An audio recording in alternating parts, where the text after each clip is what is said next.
زندگی میں میرے سے ایک عمل ایسا ہو گیا تھا، میرے گھونسے سے ایک ناحق آدمی مر گیا تھا، آج مجھے ڈر ہے کہ اللہ کہیں مجھے وہ سوال نہ کر لے۔ کون کہہ رہا ہے؟ موسیٰ علیہ السلام۔ تم مجھے سفارش کی بات کر رہے ہو، مجھے خود میرے متعلق ڈر لگ رہا ہے کہ میرا وہ عمل مجھ سے پوچھ نہ لیا جائے، میں کہاں سب کی سفارش کروں گا۔ اور یہاں صبح سے شام تک عورتوں کی بھیڑ میں بیٹھا ہوا پیر، وہ کہتا ہے میں سب کی بخشش کروا دوں گا۔ عورتوں کبھی بھی شریعت کو اپنی طبیعت کے مطابق نہ بناؤ، جو تمہیں اچھا لگے وہ شریعت ہے، اور جو کڑوا لگے اس کو تھوک دو۔ اکثر ایسا ہوتا ہے۔ مثال کے طور پر مولانا صاحب جب تک آپ کو بیان کر رہے ہیں، آپ کو بہت اچھی لگنے لگی تقریریں، کیا بولتے ہیں مولانا صاحب، بہت اچھا ہے۔ کس بارے میں بول رہے تھے؟ آپ کو جتنے لوگوں نے دھوکہ دیا ان کے خلاف بول رہے تھے، بہت اچھے مولانا ہیں، دھوکے کے خلاف بولیے آپ، بہت سارے لوگ جو ہے دھوکہ دیتے ہیں۔ پھر ہم نے شرابیوں کے خلاف بولا، بہت اچھا بولتے مولانا، اس لیے کہ شراب بندی ہونی چاہیے، ہمارے معاشرے میں بہت سارے بگڑے، ان کو صحیح کرنا چاہیے۔ مولانا صاحب نے ایک دن انہی کے بارے میں کہہ دیا کہ سود کھاتے ہو آپ، بہت برا مولانا ہے۔ تو گویا کہ تم نے شریعت کو اپنی طبیعت کے مطابق بنانے کی کوشش کی۔ جو تمہارے زخموں پر انگلی رکھے تو اس کو تم خراب کہو گے۔ یہودیوں کی یہی طبیعت تھی اور آج بھی یہی ہے۔ یحییٰ علیہ السلام ان کے نبی ہیں، بنی اسرائیل کے نبی ہیں، بادشاہ بڑی عزت کرتا تھا۔ یحییٰ علیہ السلام جوان تھے، 30 یا 33 سال کی عمر کے۔ بادشاہ نے ایک بار شادی کی، چند دنوں کے بعد دوسری شادی کی اسی بیوی کی بہن سے، 2 بہنوں کو ایک نکاح میں جمع کر لیا، یعنی 2 بیویاں ہیں لیکن دونوں سگی بہنیں ہیں۔ یحییٰ علیہ السلام نے فتویٰ دیا کہ شریعت میں 2 بہنوں کا ایک ساتھ رکھنا حرام ہے۔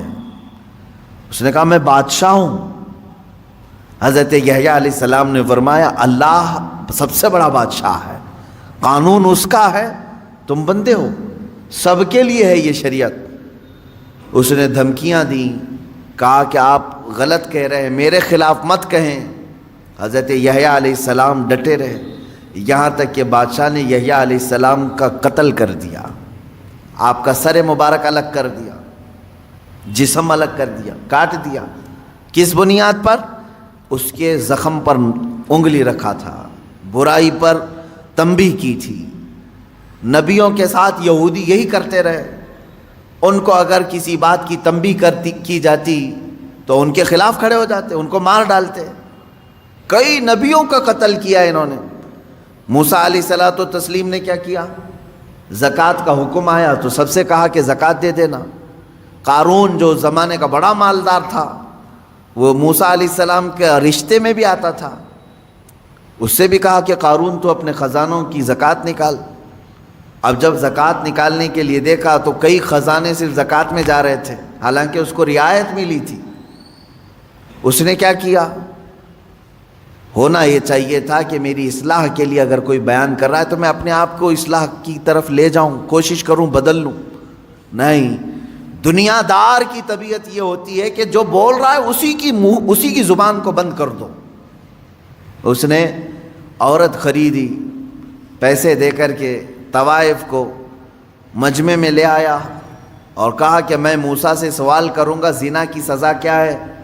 جب وہ جواب دے رہے ہوں گے تو اے خاتون تو کھڑی ہو کر کے کہہ دینا میرے پیٹ میں موسیٰ کے زنا سے بچہ پل رہا ہے۔ معاذ اللہ رب العالمین۔ اتنی غلیظ حرکت، اتنی نیچ حرکت قارون نے کی، کس کے خلاف؟ موسیٰ علیہ السلام کے۔ سکھا کر کے عورت کو مجمع میں لے آیا، عورت بیٹھی ہوئی تھی، اس نے سوال کیا کہ اے موسیٰ علیہ السلام، اللہ کے نبی ہیں آپ، مسئلہ بتائیں کہ اگر کسی شادی شدہ مرد نے کسی عورت سے زنا کیا ہے تو کیا سزا ہے اس کی؟ کہا رجم کیا جائے گا، پتھروں سے ہلاک کیا جائے گا۔ اس نے اشارہ کیا عورت کی طرف، اٹھ تو بتا تیرے ساتھ زنا کس نے کیا ہے؟ وہ خاتون کھڑی ہوتی ہے اور کپ کپی طاری ہو گئی، جلال موسوی کو برداشت نہیں کر سکی۔ اس نے اگل دیا، کہا قارون مجھے پیسے دے کر کے یہاں لایا ہے، پیسے دے کر کے یہاں لایا ہے. اتنا کہنا تھا موسیٰ علیہ السلام کو جلا لایا.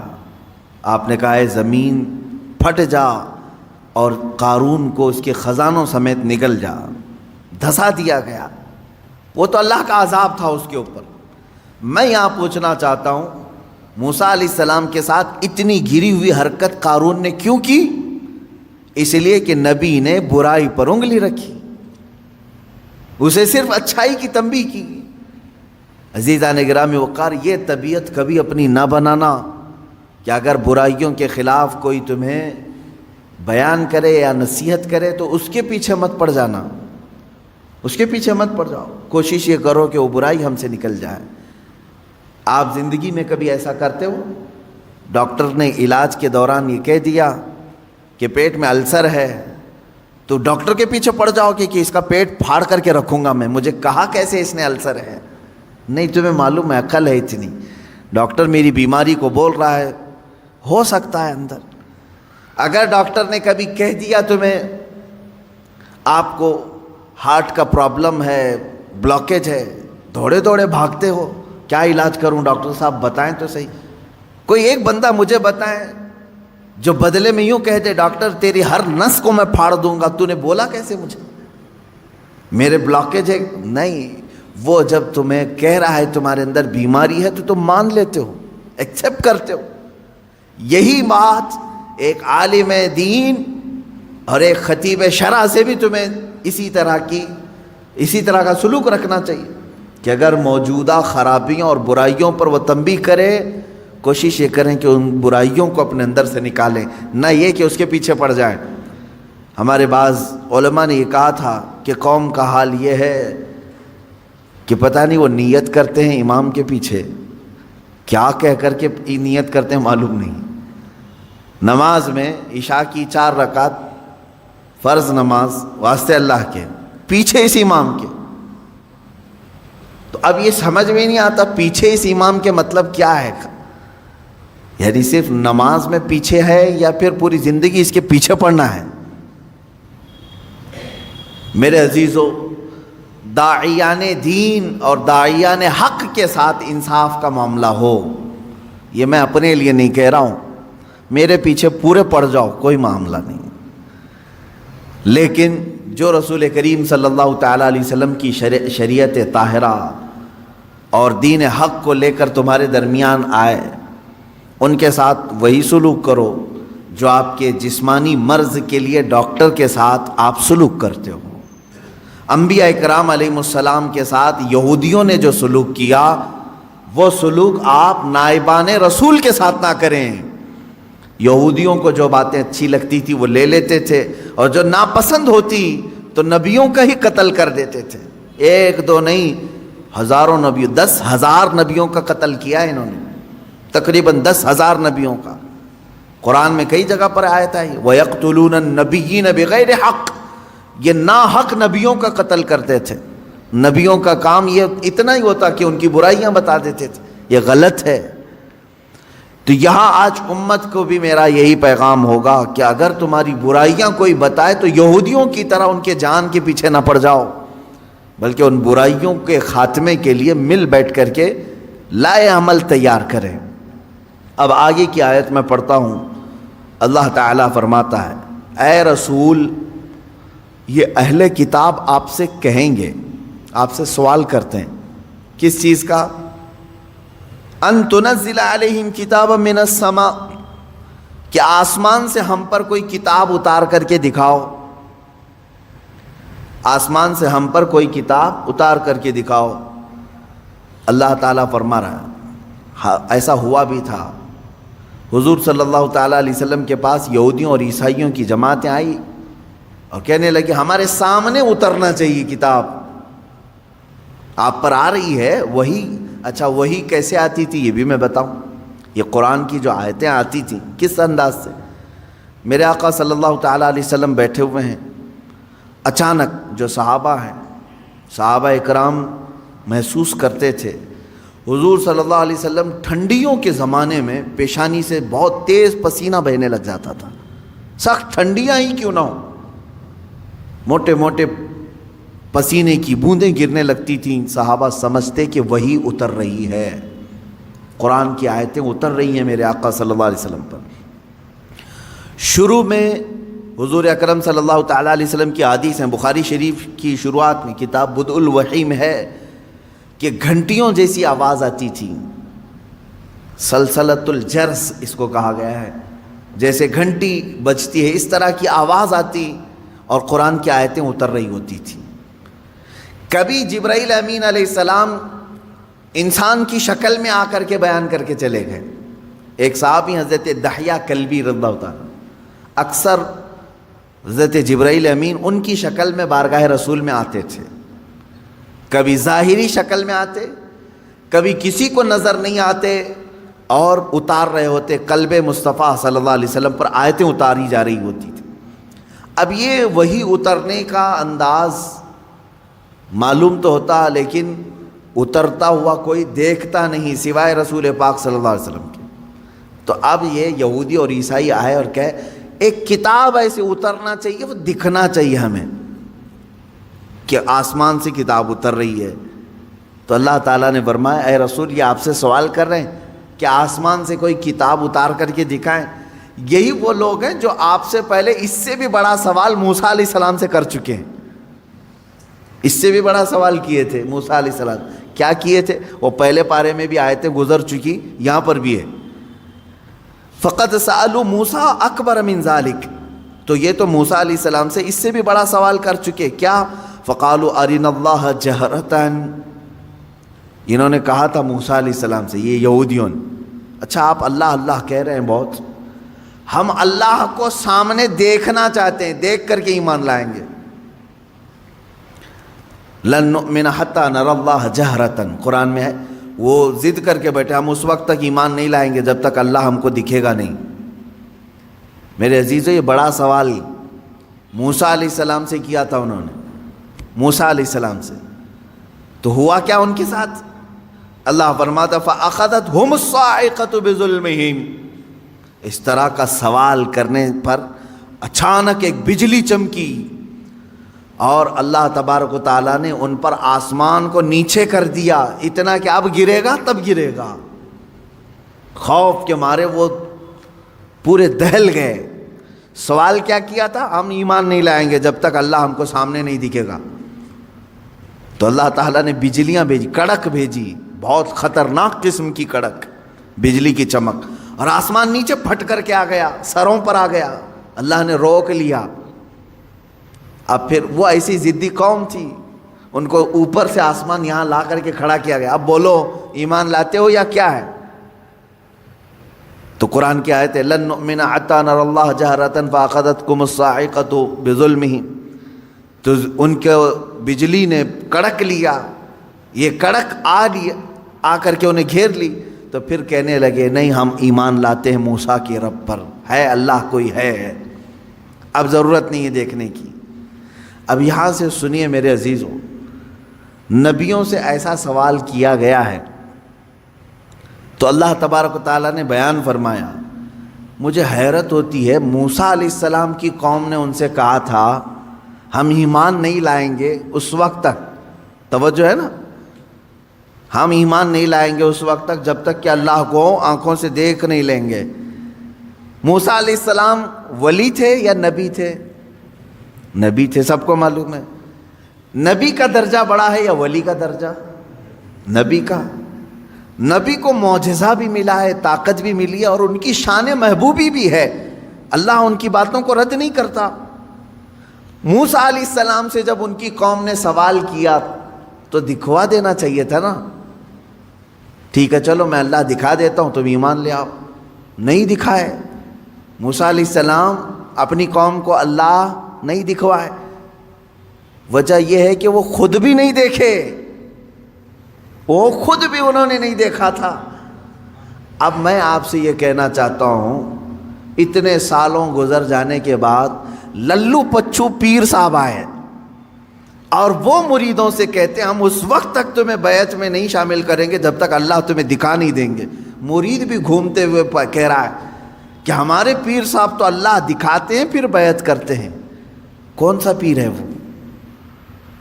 وہ جو اتوار کے بعد آتا ہے یا منگل سے پہلے آتا ہے، یا پھر مرشد جسے کہا جاتا ہے ہدایت دینے والا۔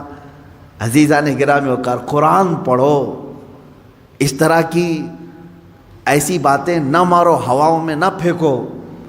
وہ مریدین بھی ویسی ہیں، پیر بھی ویسا ہی ہے۔ اس نے کیا دکھایا، انہوں نے کیا دیکھا، پتہ ہی نہیں ان کو۔ میں نے سنا ہے کہ کوئی پیر صاحب ہیں، وہ بھیجے میں اللہ دکھاتے ہیں، بکرا کاٹتے ہیں، بکرے کا سر پھوڑ کر کے اس کا بھیجا نکال کر کے اس میں رکھتے ہیں۔ واللہ عالم، یہ بھیجے کا تصور کہاں سے آیا یہ بھی نہیں معلوم کہ میاں جب دکھانا ہی ہے تو بھیجے میں ہی کیوں، انڈے میں کیوں نہیں دکھتا؟ گردے کلیجے میں کیوں نہیں دکھواتے؟ میرے خیال سے ایسا ہو سکتا ہے کہ پیر صاحب کو بھیجا پسند ہوگا، جتنے مرید دیکھیں گے اتنے بھیجے آئیں گے۔ کیا تماشا ہے، دین کو تماشا بنا کر رکھا ہے۔ اے غیور مسلمانوں، اپنی عقل کا استعمال کرو۔ یا قرآن تو یہ کہہ رہا ہے کہ موسیٰ علیہ السلام سے ان کی قوم نے کہا تھا، ایک جگہ نہیں، یہ آیت 2 جگہ آئی ہے، 2 جگہ پڑھ کر کے دیکھ لو۔ ان کی قوم نے کہا تھا ہم جب تک اللہ کو نہیں دیکھ لیں گے، جب تک آپ پر ایمان نہیں لے آئیں گے۔ موسیٰ علیہ السلام نبی ہو کر کے اپنی قوم کو نہیں دکھائے، نہیں، اللہ دیکھنے والی چیز ہے ہی نہیں۔ قرآن کہتا ہے لا تدرکہ الابصار وہو یدرک الابصار، کوئی آنکھ نہیں ہے جو اس کو گھیر میں لے لے۔ اگر کسی آنکھ میں آ گیا تو وہ خدا نہیں، خدا وہ ہے جو کسی کے آنکھ میں سما نہیں سکتا۔ ہاں، وہ اللہ رب العزت ہے جو ساری نگاہوں پر حاوی ہے، پوری دنیا کو وہ دیکھ رہا ہے، لیکن اسے دیکھنے والی آنکھ نہیں۔ رسول کریم صلی اللہ تعالی علیہ وسلم اس سے مستثنا ہیں۔ صرف اللہ رب العزت نے میرے نبی صلی اللہ تعالی علیہ وسلم کو اپنا دیدار کرایا، یہ ایکسیپشن ہے، یہ ایکسیپشن ہے۔ وہ زندگی میں ایک مرتبہ حضور اکرم صلی اللہ علیہ وسلم کے ساتھ ہوا بیداری کے عالم میں، لیکن یہاں پر بھی ہم یہی کہیں گے میرے عزیزو، جس وقت اللہ تعالیٰ کو اپنا دیدار کرانا تھا اپنے نبی کو، اس رات خصوصی طاقت ان کی آنکھوں میں ڈالی، تب دیدار کرایا ہے۔ خصوصی طاقت و قوت دی تب دیدار کرایا، ورنہ تو بہت سارے صحابہ بھی اختلاف کرتے ہیں اس بات پر۔ صحابہ کی 2 جماعتیں، بعض صحابہ کا تو یہ کہنا ہے کہ نہیں، رسول کریم صلی اللہ تعالیٰ علیہ وسلم نے اپنی آنکھوں سے نہیں دیکھا، دل کی آنکھوں سے دیکھا، یہ ماتھے کی آنکھوں سے نہیں دیکھا، اس لیے کہ قرآن کہتا ہے کوئی آنکھوں سے دیکھ ہی نہیں سکتی۔ اس میں حضرت عائشہ صدیقہ بھی ہیں، حضرت عائشہ صدیقہ بھی فرماتی ہیں، لیکن حضرت انس رضی اللہ تعالیٰ عنہ جو صحابی رسول ہیں، انہی کے مسلک پر ہم بھی ہیں۔ سب صحابہ اپنی جگہ پر حق پر ہیں، ہم ان کے مخالفین میں سے نہیں ہیں، لیکن انہوں نے اپنا اجتہاد کیا۔ حضرت عائشہ صدیقہ نے کہا کہ نہیں، قرآن کے حساب سے تو ممکن نہیں لگتا کہ کوئی دیکھ سکے، حتیٰ کہ حضور صلی اللہ علیہ وسلم بھی۔ لیکن حضرت انس نے فرمایا کہ میں نے خود رسول پاک صلی اللہ علیہ وسلم سے سنا ہے، اللہ کے نبی صلی اللہ علیہ وسلم نے فرمایا میں نے اپنی ان آنکھوں سے اللہ کا دیدار کیا ہے۔ تو ایک صحابی کی روایت یہ بھی ہے، تو یہاں سنی ہوئی بات ہے حضور سے، اس لیے ہم اس کو زیادہ قبول کرتے ہیں، اور وہاں حضرت عائشہ کا اپنا اجتہاد ہے، حضور سے نہیں سنا انہوں نے۔ قرآن کو پڑھ کر کے وہ کہتی ہیں قرآن کے حساب سے تو نہیں لگتا کہ آنکھوں سے دیکھا جا سکتا ہے۔ حضور جو معراج میں گئے تھے اس وقت تو حضرت عائشہ کی شادی بھی نہیں ہوئی تھی۔ حضور صلی اللہ تعالیٰ علیہ وسلم جب معراج میں گئے تھے، حضرت عائشہ رضی اللہ تعالیٰ عنہ اس وقت تھی ہی نہیں۔ تو یہ تو روایات جو اس وقت موجود تھے ان کی لی جائے گی۔ بہرحال میں یہاں بات یہ کر رہا تھا کہ قرآن میں اللہ تعالیٰ نے فرمایا کہ موسیٰ علیہ السلام سے تو اس سے بڑا سوال کر چکے، اے نبی آپ سے یہ پوچھ رہے ہیں کہ ہمیں آسمان سے کوئی کتاب اتار کر کے دکھاؤ، سامنے سامنے دکھے گی تو ہم ایمان لائیں گے۔ تو اللہ نے فرمایا اس سے بڑا سوال یہ موسیٰ علیہ السلام سے کر چکے کہ ہمیں اللہ دکھاؤ تب ایمان لائیں گے۔ ان لوگوں کا ایک ہی علاج ہے، ان کے دل کے اطمینان کے لیے کوئی چیز نہیں کی جائے گی، ان کے لیے یہ روز ایک ایک چیزوں کا مطالبہ کریں گے۔ اب مثال کے طور پر اگر ہم یہ کہیں کرامت حق ہے، مانتے ہیں کہ نہیں؟ کرامت حق ہے، میں بیان کر رہا ہوں، تو میرے ہی پیچھے پڑ گئے، ابھی کر کے دکھا دو، ابھی کر کے دکھا دو۔ اچھا کیا کر کے دکھائیں؟ تو کہیں گے مٹی میں سے تم سونا نکال کے دکھا دو۔ ہاں میاں، تم کو جو چاہیے وہی کرامت بھی تم کو چاہیے، سونا نکال کے دکھائیں۔ میرے عزیزو، اس طرح کے مطالبے یہودیوں اور عیسائیوں کے ہوا کرتے تھے۔ اب مسلمانوں کا سب سے بہترین عقیدہ کیا ہے؟ الحمدللہ میں آپ کو بتاتا ہوں، تمہاری تعریف میں اللہ نے کیا فرمایا۔ یہ واحد قوم ایسی ہے میرے نبی کی کہ جب میرے نبی نے کہا اللہ ہے تو انہوں نے مان لیا، جب میرے نبی نے کہا یہ قرآن ہے تو اس کی ہر آیت پر ایمان لیا ہے۔ کبھی بھی امت نے یہ نہیں پوچھا کہ اے رسول ہمیں اترتی ہوئی تو نہیں دکھ رہی، آپ کہہ رہے ہیں کیسے مانیں؟ نہیں، مسلمان قوم وہ ہے جنہوں نے کہا میرے نبی نے کہہ دیا تو ہو گیا۔ حتیٰ کہ حضور نے آ کر کے کہہ دیا، کل کی رات میں سفر پر تھا، صحابہ نے ایمان قبول کر لیا، آمنا و صدقنا۔ اسی لیے قرآن جو شروع ہوتا ہے، سورہ بقرہ میں آپ پڑھیں گے، شروع کی آیتوں میں اللہ نے تعریف میں فرمایا ھدی للمتقین الذین یؤمنون بالغیب۔ اللہ فرماتا ہے یہ کتاب ہم نے اتارا ہی ہے ان لوگوں کے لیے جو غیب پر ایمان رکھتے ہیں۔ یہ کتاب ہدایت ہے ان لوگوں کے لیے جو غیب پر ایمان رکھتے ہیں۔ آج تک مجھے بتاؤ، برسوں سے آپ نماز پڑھنے کے لیے آ رہے ہیں، مسجد میں آ رہے ہیں، کبھی آپ نے امام صاحب سے جا کر کے پکڑ کے پوچھا کہ امام صاحب آپ اللہ اکبر کہہ کر کے جھکاتے ہیں سجدے میں، کبھی یہ تو بتاؤ ہے کہاں اللہ؟ دکھتا کیوں نہیں ہے مسجد میں؟ کبھی پوچھا آپ نے؟ نہیں، یہ مسلمان کی شان ہے۔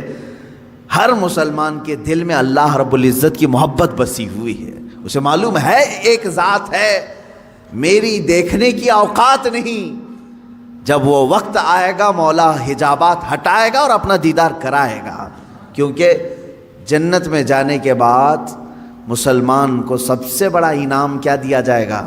سیب، انار، انگور، حوریں، غلمان، نہریں۔ سب سے بڑا انعام مسلمان کے لیے یہ ہوگا کہ اسے سارے حجابات ہٹا کر کے اللہ کا دیدار کرایا جائے گا۔ اس سے بڑا انعام کچھ ہوگا؟ پوری زندگی جس کے لیے وہ عبادت کرتا رہا وہ رحمان اسے دکھایا جائے گا۔ بلکہ قرآن کہتا ہے وجوہ یومئذ ناظرہ الی ربہا ناظرہ، اس دن کچھ چہرے ایسے چمک رہے ہوں گے، دمک رہے ہوں گے۔ یہ سورہ قیامہ کی آیت ہے، کچھ چہرے چمک رہے ہوں گے، دمک رہے ہوں گے۔ کیوں مولا؟ الی ربہا ناظرہ، اس لیے کہ وہ اپنے رب کے پاس رب کو دیکھ رہے ہوں گے، اس لیے کہ وہ براہ راست اپنے رب کا دیدار کر رہے ہوں گے، ادھر رب کو دیکھ رہے ہوں گے اور چہرے چمک رہے ہوں گے۔ وہ وقت آئے گا جب تمہیں دیدار کرایا جائے گا۔ لیکن دنیا میں اس طرح کا مطالبہ کرنا بیجا ہے، نہیں کرنا چاہیے۔ اللہ رب العزت نے جس چیز کو منع کر دیا اس چیز کا سوال نہیں ہوگا، کیونکہ موسیٰ علیہ السلام کو جب اللہ نے کہہ دیا لن ترانی، تم مجھے نہیں دیکھ سکتے، تو یہاں کون سا مرید 30 مار کھاں ہے جو موسیٰ علیہ السلام سے اوپر بننے کی کوشش کرتا ہو؟ ان سے بھی بڑا ہے کوئی جو اپنے پیر صاحب سے جا کر کے کہے کہ آپ مجھے اللہ دکھوائیے اس کے بعد بیعت کرتا ہوں؟ ارے موسیٰ علیہ السلام کو کوئی دور پر نہیں دکھایا اللہ نے، اور تمہیں جھوپڑ پٹی میں دکھائے۔ یہ گمراہیاں جو ہمارے ہاں گھر کر رہی ہیں، اس کا علاج کرنے کی ضرورت ہے۔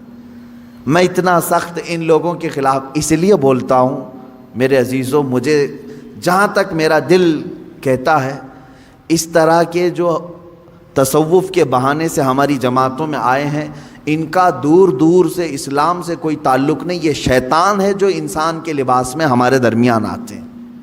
اس کو پہچانو، شیطان پیر کی شکل میں بہت زیادہ آتا ہے، اکثر آتا ہے، کیونکہ گمراہی یہاں سے زیادہ ہو سکتی ہے۔ اسی لیے اعلیٰ حضرت رضی اللہ تعالیٰ عنہ نے شرطیں لکھ کر کے رکھی ہیں کہ کس سے بیعت کرو گے، کس سے نہیں کرو گے، کیونکہ سب سے زیادہ یہاں گرنے کے چانسز یہاں ہیں۔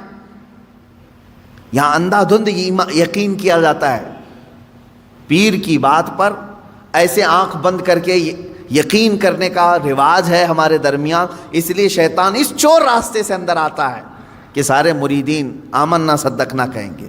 میرے عزیزو، یہ بات میں اپنے لیے بھی کہتا ہوں، آج اگر مجھ سے بھی کوئی بیعت ہے، میرے ہر اس مرید سے بھی میں یہ کہوں گا، اس وقت تک تمہاری بیعت قائم ہے جب تک میں شریعت پر قائم ہوں۔ جب تک میں شریعت پر قائم ہوں اس وقت تک تمہاری بیعت قائم ہے۔ اگر مجھے شریعت سے ذرا برابر ہٹا دیکھا، میری بیعت توڑ دو، بلکہ خود ٹوٹ جائے گی، خود ٹوٹ جائے گی۔ میں پیر ہی نہیں ہوں، میں پیر ہوں، پیر نہیں کہلاؤں گا، پیر۔ یہ بات اس لیے عرض کر رہا ہوں کہ شریعت کے ترازو میں ہر ایک کو تولو۔ میں دوسروں کے متعلق نہیں کہہ رہا، مجھے خود تولو۔ جو مجھ سے بیعت ہوا ہے اس مرید سے بھی میں کہوں گا کہ شریعت کے دائرے، یہ نہیں کہ میرے پیر نے کہہ دیا آنکھ بند کر کے، جیسے آج کے لٹھو مرید ہیں کچھ، پیر صاحب نے کہہ دیا نہیں ہونا ہی ہے انہیں، نہیں، پہلے پرکھو اس کو کہ پیر نے اگر حکم دیا ہے تو رسول پاک کی شریعت کے مطابق دیا کہ نہیں دیا۔ مفتی اعظم ہند رضی اللہ تعالیٰ عنہ اپنے ایک مرید کو ٹکٹ لانے کے لیے بھیجے، اور وہ ظہر کی نماز قضا کر گیا۔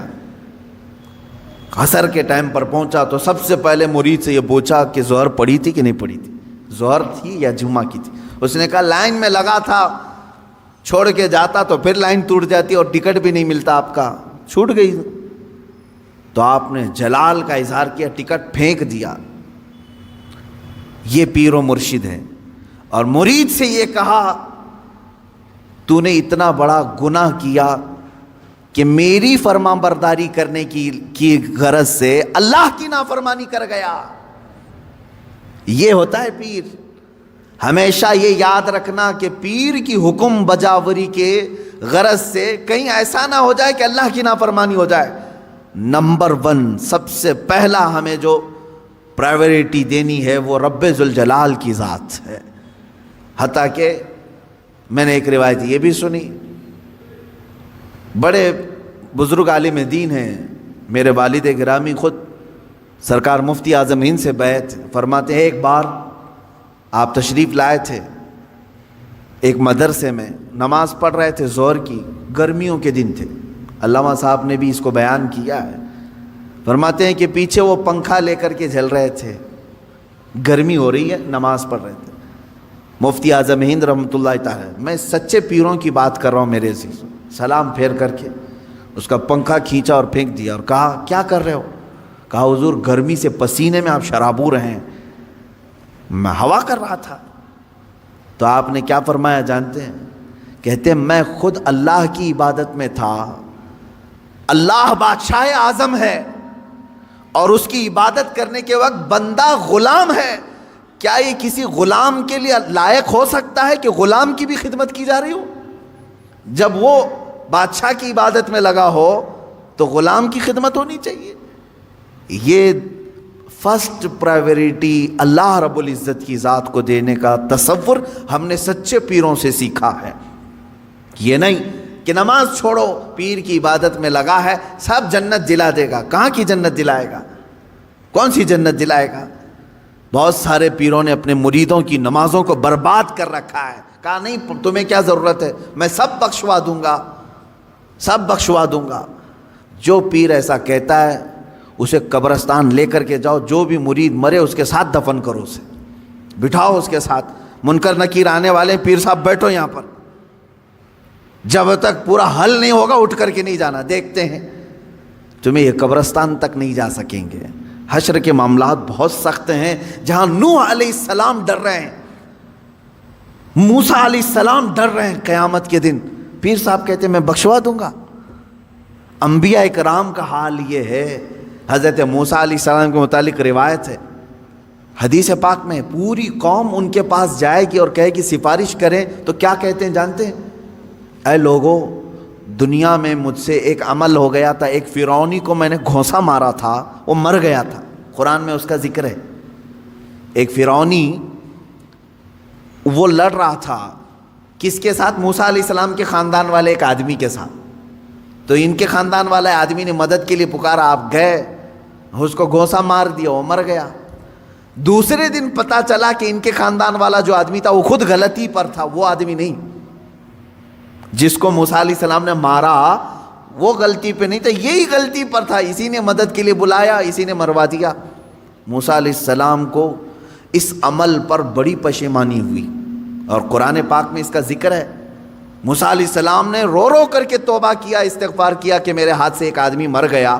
اب حدیث میں سنتے ہیں آپ، قیامت کے دن جب پوری مخلوق موسیٰ علیہ السلام کے پاس شفاعت کے لیے جائے گی تو وہ کہتے ہیں زندگی میں میرے سے ایک عمل ایسا ہو گیا تھا، میرے گھونسے سے ایک ناحق آدمی مر گیا تھا، آج مجھے ڈر ہے کہ اللہ کہیں مجھے وہ سوال نہ کر لے۔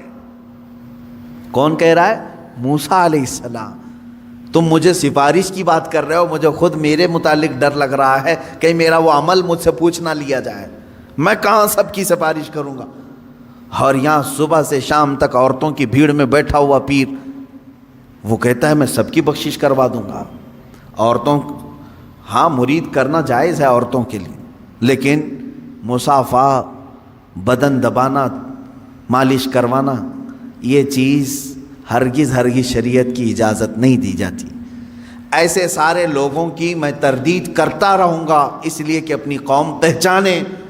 تم اپنے جسم کے علاج کے لیے جو ڈاکٹر ڈھونڈتے ہو، اچھے سے اچھا ڈاکٹر ڈھونڈتے ہو، MBBS چاہیے، MD چاہیے، اور اپنے روح کے علاج کے لیے جھولا چھاپ، جس کی کوئی شریعت میں علم بھی نہیں، ایسے پیر کو ڈھونڈ لیتے ہو جو تمہاری طبیعت اور تمہارے روح کا علاج کرے گا۔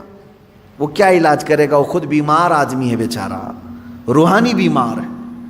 ہاں، جو روح کا بادشاہ ہوتا ہے تم اس کو دیکھو گے کہ وہ نمازوں کے لیے دوڑ رہا ہوتا ہے، اپنے مریدین سے کہتا ہے تنبیہ کے ساتھ کچھ بھی چھوٹے لیکن اللہ کی عبادت تم سے نہ چھوٹے۔ وہ پیر صحیح ہے جو تمہیں رب تعالیٰ تک جوڑ دے، یہ نہیں کہ تمہیں اپنی دکان تک جوڑ دے۔ یہاں پر سب آتا رہے، سب تم چلتے رہو، سب ٹینشن فری ہو کر کے جیو۔ کچھ مرید ایسے بھی ہیں، وہ سوچتے ہیں پیر صاحب کے پاس ہم نذرانہ ہدیہ بھیجتے رہیں گے تو ہمارے لیے دعائیں بھی کرتے رہیں گے، ان کا سایہ بنا رہے گا اور ہمارا سب چلتا رہے گا، کچھ بھی بلا نہیں آئے گی، مصیبت نہیں آئے گی۔ یہ سب جاہلوں کے پیدا کیے ہوئے معاملات ہیں میرے عزیزوں، جاہلوں کے ہیں۔ صحابہ